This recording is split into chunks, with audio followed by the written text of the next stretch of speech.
3월 15일 화요일입니다. 삶의 현장에서 우리가 함께 읽을 오늘 하루 말씀은 마가복음 15장 16절에서 32절입니다. 군인들이 예수를 끌고 브라이도리온이라는 뜰 안으로 들어가서 온 군대를 모으고 예수에게 자색 옷을 입히고 가시관을 엮어 씌우고 경례하여 이르되 유대인의 왕이여 평안할지어다 하고 갈대로 그의 머리를 치며 침을 뱉으며 꿇어 절하더라. 희롱을 다 한 후에 자색 옷을 벗기고 도로 그의 옷을 입히고 십자가에 못 박으려고 끌고 나가니라. 마침 알렉산더와 루포의 아버지인 구레네 사람 시몬이 시골로부터 와서 지나가는데 그들이 그를 억지로 같이 가게 하여 예수의 십자가를 지우고 예수를 끌고 골고다라 하는 곳, 번역하면 해골의 곳에 이르러 몰약을 탄 포도주를 주었으나 예수께서 받지 아니하시니라. 십자가에 못 박고 그 옷을 나눌세 누가 어느 것을 가질까 하여 제비를 뽑더라. 때가 제3시가 되어 십자가에 못 박으니라. 그 위에 있는 죄패에 유대인의 왕이라 썼고 강도 둘을 예수와 함께 십자가에 못 박으니 하나는 그의 우편에 하나는 좌편에 있더라. 지나가는 자들은 자기 머리를 흔들며 예수를 모욕하여 이르되 아하 성전을 헐고 사흘에 짓는다는 자여 내가 너를 구원하여 십자가에서 내려오라 하고 그와 같이 대제사장들도 서기관들과 함께 희롱하며 서로 말하되 그가 남은 구원하였으되 자기는 구원할 수 없도다. 이스라엘의 왕 그리스도가 지금 십자가에서 내려와 우리가 보고 믿게 할지어다 하며 함께 십자가에 못 박힌 자들도 예수를 욕하더라. 아멘. 마가복음 60번째 시간 예수님은 십자가를 잘 짊어지지 못하셨다라는 제목으로 말씀을 전하겠습니다. 유다 총독 빌라도가 예수님의 십자가 처형을 승인하자 로마 군인들은 예수님을 십자가에 못 박으려고 그를 끌고 나가기 시작했습니다. 십자가 사형을 언도한 제목은 로마 제국을 향해 유대인의 왕을 사칭하여 정치적인 반란을 도모한 죄입니다. 그렇게 예수님을 테러리스트 정치범으로 몰아세워 형 집행을 명한 거예요. 본문 26절 보십시오. 십자가에 매달리신 예수님 위에 유대인의 왕이라고 쓴 죄패가 나온 것은 그런 의미입니다. 사형 집행자들은 처형에 앞서 예수님께 테러리스트에 걸맞는 고문을 가하죠.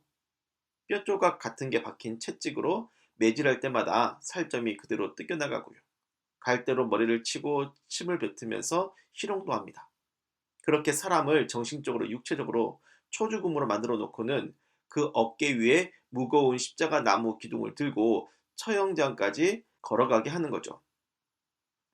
결국 예수님은 십자가를 지고 가다가 탈진하여 쓰러지셨습니다.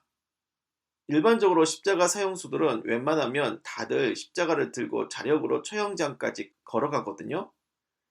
실제로 그날 십자가에 처형될 사람은 예수님 외에도 2명이 더 있었어요. 그들은 자기 십자가를 들고 처형장까지 갔습니다.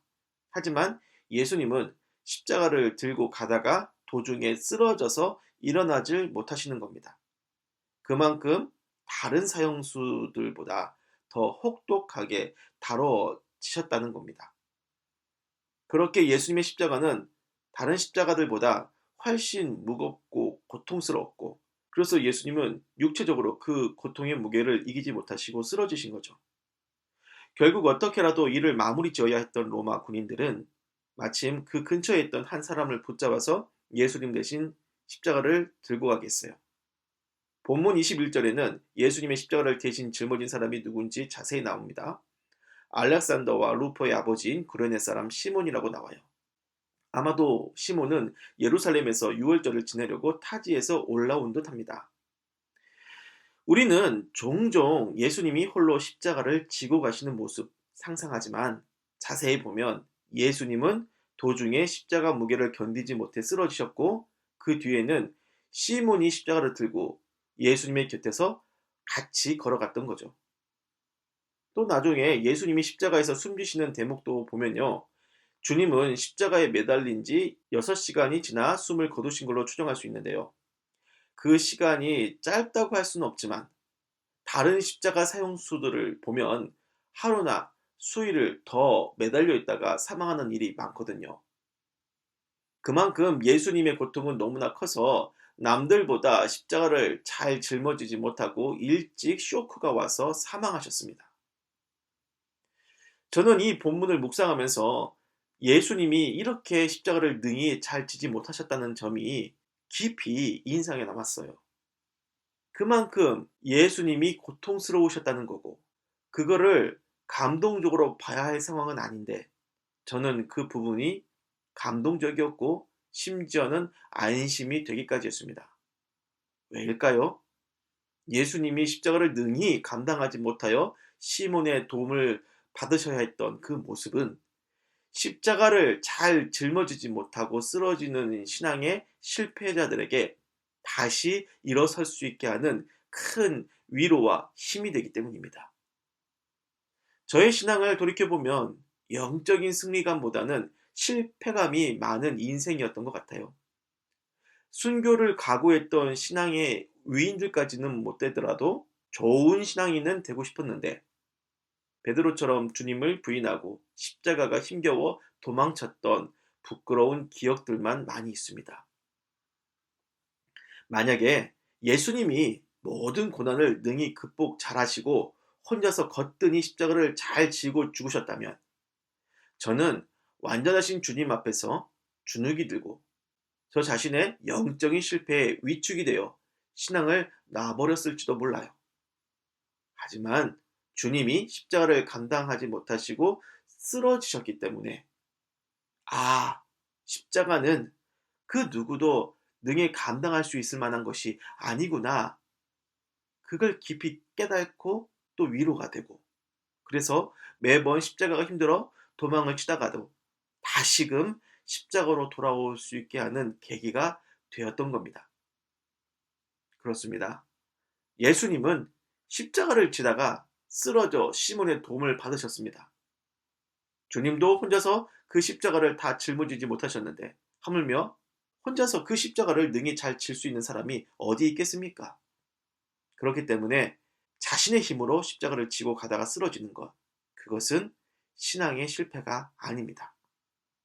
누구나 예수 믿고 십자가를 지면 다들 쓰러지는 과정이 있는 거예요.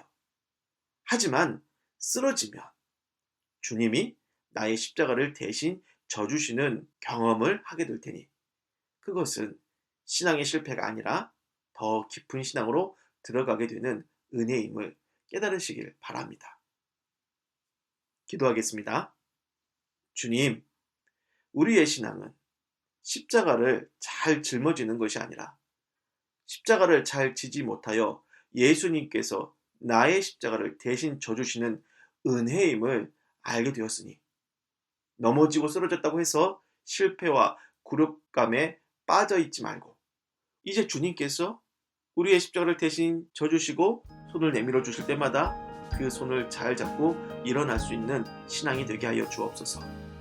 예수님의 이름으로 기도드립니다. 아멘.